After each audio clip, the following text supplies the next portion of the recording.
In 2023, a little-known Canadian startup called The Metals Company staged a test 4 kilometers beneath the Pacific Ocean. Down in the darkness, its robotic harvester, a machine the size of a small house, crawled across the seabed under floodlights. Metal-rich rocks, each about the size of a potato, and packed with nickel, cobalt, copper, and manganese, were gathered into its conveyor system. A giant pump sent them rushing up a vertical pipe through 4 kilometers of water into storage tanks aboard a waiting ship. By the end of the trial, more than 4,000 tons had been lifted, about the weight of a fully loaded cargo ship, marking the first industrial-scale test of deep-sea mining in history. Engineers saw proof the technology could work, while investors saw a signal. Within days, the company's stock price jumped as traders bet this could spark a new resource rush. And in Washington, the test was seen less as an experiment than a possible way to reduce dependence on China's grip over critical minerals. Almost overnight, the metals company was everywhere, in headlines, on the stock market, and in the middle of a geopolitical fight. Supporters called it the future of resource extraction. Critics warned it was a reckless gamble with one of Earth's last untouched frontiers. And as governments debate whether deep-sea mining should even be allowed, the metals company insists it is ready to move forward and investors are watching closely. The trial proved it was possible to mine the deep sea, but if it can be done, why hasn't it begun? To answer that, we need to look at how we got here and what's really at stake.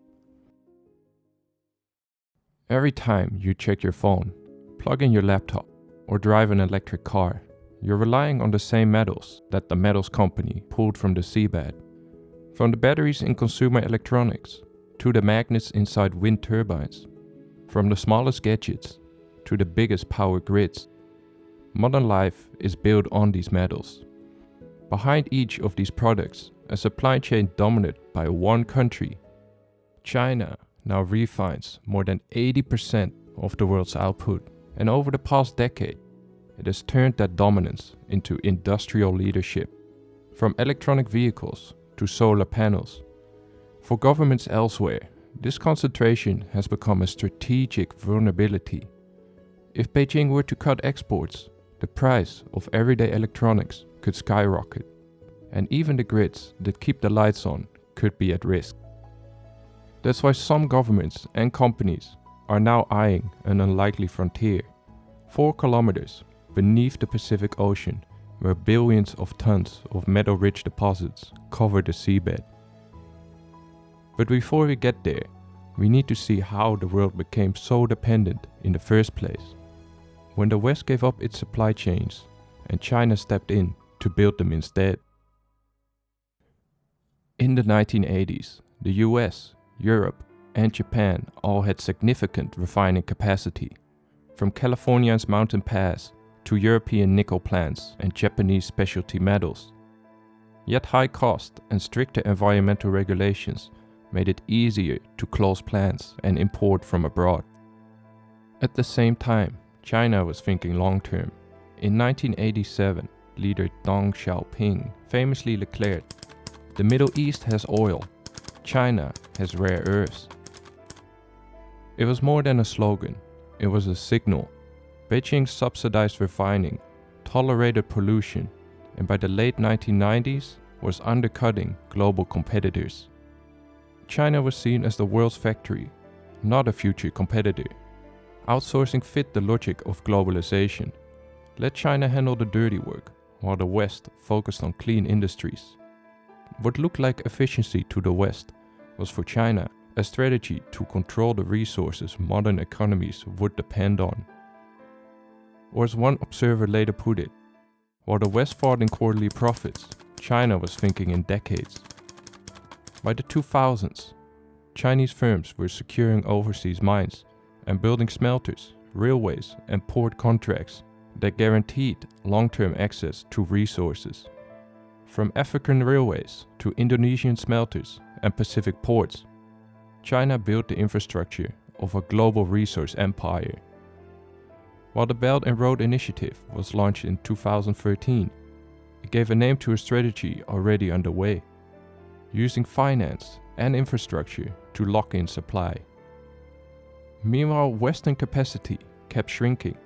Mountain Pass closed in 2002 after wastewater spills. European plants wound down. By the end of the decade, refining had shifted almost entirely to China. And even if new refineries were proposed today, strict environmental regulations make construction slow, costly, and politically difficult. Modern facilities would struggle to compete with China's lower costs and decades of built-up capacity. The first wake-up call came in 2010 during a territorial dispute with Japan. China temporarily halted rare earth exports, prices spiked, and Tokyo called it a turning point. Economy Minister Banri Kaeda warned, "The suspension of rare earth mineral exports is a wake-up call for Japan to diversify its supply chain." In Washington, lawmakers also began to take notice. Congressman Mike Kaufman called it a national security crisis, that the United States depended so heavily on China for rare earths. By the 2020s, the warnings grew sharper. China began threatening export restrictions against the United States amid technology disputes. Suddenly, minerals were no longer just commodities, they were political tools. And all of this happened just as demand exploded. EVs, wind turbines, and solar panels require metals on a scale never seen before. A single EV battery can need more than 50 kilograms of nickel. Analysts warn demand by the 2030s could outpace the capacity of existing mines. Every smartphone, every EV, every wind turbine ultimately depended on refining that was now concentrated in China. In 3 decades, refining shifted from global to 80% in China. The West had given up its industries, just as Beijing secured the global map. Even if the West were to invest in new refining projects, catching up would take years. And so, when the world needed new reserves, attention turned to the last frontier left, the deep ocean. That surge led governments and companies to an unlikely frontier, 4 kilometers below the Pacific Ocean, in a region known as the Clarion-Clipperton Zone. Stretching from Hawaii toward Mexico, it covers an area the size of continental Europe, and scattered across its muddy floor are billions of small dark rocks called nodules. Each nodule is about the size of a potato, formed slowly over millions of years, as metals gathered around fragments on the seabed. Inside are the very minerals modern industries are scrambling to secure: nickel, cobalt, copper, and manganese. The same metals that China dominates on land, as the West now sees as central to its energy transition strategies. The scale is staggering. Estimates suggest the Clarion-Clipperton Zone alone may hold more nickel and cobalt than all known reserves on land combined. Enough to supply electric cars, wind turbines, and batteries for decades to come. And unlike traditional mining, these nodules aren't buried deep in rock. They sit loose on the ocean floor, waiting to be collected. It isn't a new idea. In the 1970s, companies and government tested prototype harvesters, hoping the seabed would become a new source of metals. But costs were high, technology wasn't ready, and with landmines still abundant and cheap, the experiments were shelved. In hindsight, it was a turning point. The West walked away, while China pressed ahead on land. Today, the context is very different. Demand for critical minerals is soaring. The supply chains are more fragile than ever. What was once an experiment has become for some a strategic option. Western governments are looking at every possibility, and the seabed has returned to the agenda. But collecting nodules from 4 kilometers below the surface is no simple task. It requires machines that can crawl the seafloor in complete darkness, pipelines stretching higher than Mount Everest, and specialty-built billion-dollar vessels to keep it all running. Mining the deep sea isn't like digging a pit on land. It means operating under pressures that could crush a submarine, where every repair is a gamble and every breakdown could halt operations for weeks. On land, a jammed truck or a broken excavator can be fixed within hours. At 4 kilometers down, even the smallest failure can strand equipment for months. On the seabed, robotic harvesters crawl slowly across the mud, gathering nodules into their intake.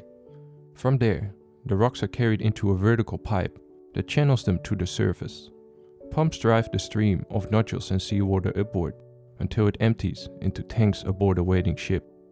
In theory, a single vessel could bring up more than 1 million tons each year, rivaling the output of some of the world's largest open-pit mines, but from a single ship in the middle of the Pacific. The challenges are immense. At these depths, one malfunction could strand machines for weeks. Pumps can clog, cables can snap, and operators must control heavy robots remotely in complete darkness. Trials have already shown both promise and risk. Some tests have demonstrated the system can work, while others have ended in setbacks, with machines stranded on the seafloor. It is, in essence, a conveyor stretching from the deep ocean to the surface, bold in concept, fragile in practice. And no company has bet more or moved faster to turn that vision into reality. Founded in 2011 as Deep Green, the company rebranded a decade later as the Metals Company, signaling its ambition to move from niche startup to global player. In 2021, it went public, riding the surge of investor hype around the electric vehicles and the clean energy transition. The Metals Company made itself the face of this new frontier. Unlike its rivals, they staked everything on speed. It was a gamble. Succeed and it could dominate. Fail and it might collapse before mining even began. In 2022, it hauled up more than 4,000 tons of nodules in a large-scale test, moving first while others held back, waiting for regulatory certainty. Belgium's Global Sea Mineral Resources, backed by dredging giant Dame, has kept trials smaller and more cautious, even suffering a setback when it lost contact with a robot.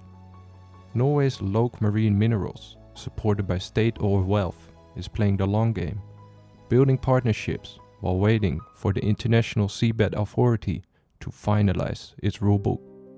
For investors, delay is dangerous. For regulators, delay is protection. Western governments too are watching. In Washington and Brussels, some see companies like the Minerals Company as a way to cut dependence on China. Critics warn they may be backing a technology that isn't ready. China, meanwhile, already holds multiple ISA exploration licenses, but shows little urgency to mine. With refineries and land supply under control, every delay only strengthens its hand. The race isn't just in the water, it's also over the story. The Metals Company presents itself as fast and bold. Rivals present themselves as careful and responsible. And China remains silent, secure in its dominance. The result is a strange race. The West is sprinting into the unknown, hoping speed will secure a foothold. China is waiting, hedging its bets. For one side, the race is a sprint. For the other, it's a waiting game. But while some are racing ahead, others are pulling the brakes. Each sweep of a collector could erase habitats millions of years old, send plumes of sediments drifting for hundreds of kilometers, and drown out the soundscape whales and dolphins depend on. Scientists say we've mapped Mars more thoroughly than the deep ocean, and every expedition still reveals new species. Those plumes don't just matter to marine life, they could also choke fisheries that coastal communities rely on, while industrial noise can disrupt whale migrations that support entire ocean ecosystems. In short, the damage wouldn't stay on the seafloor, it could ripple into human life above it. That uncertainty has sparked resistance. From Greenpeace chaining activists to ships preparing for trials, to governments like France, Germany, and Chile calling for a pause on deep-sea mining. Others point to recycling, but it can't yet keep pace with demand. And so, the contest over the seabed is no longer just about the machines or metals. It has become a fight over who sets the regulations and who holds the power. The future of deep-sea mining hangs not in the ocean, but in the conference room at the International Seabed Authority. This UN body controls mining rights in international waters, and after years of debate, progress grinds forward inch by inch. Draft rules circulate, alliances shift, but no clear agreement emerges. For tiny Pacific nations, it isn't an abstract debate. Nauru and Tonga see mining as lifelines, hoping for new streams of revenue. Fiji and Palau, meanwhile, see it as a threat to their seas and survival. The split runs further. France, Germany, Chile, and New Zealand argue the risks are too great and call for a pause. In Washington and Brussels, some policymakers see seabed mining as a hedge against China's dominance, but there's no unified stance. Investors have their hands tied. With regulations, funding won't flow. What looks like caution to some feel like the end of the road for the industry to others. And through it all, China waits. Its companies already hold multiple exploration licenses, but Beijing shows little urgency to mine. With land supply chains already under its grip, every delay at sea makes its dominance on land even harder to break. The metals remain untouched, the machines are ready, the companies are waiting, but the rules are not. And as the stalemate drags on, the stakes only grow larger. The companies are ready to start. The technology is capable of mining the deep. But the real contest is still above the surface, in politics and power.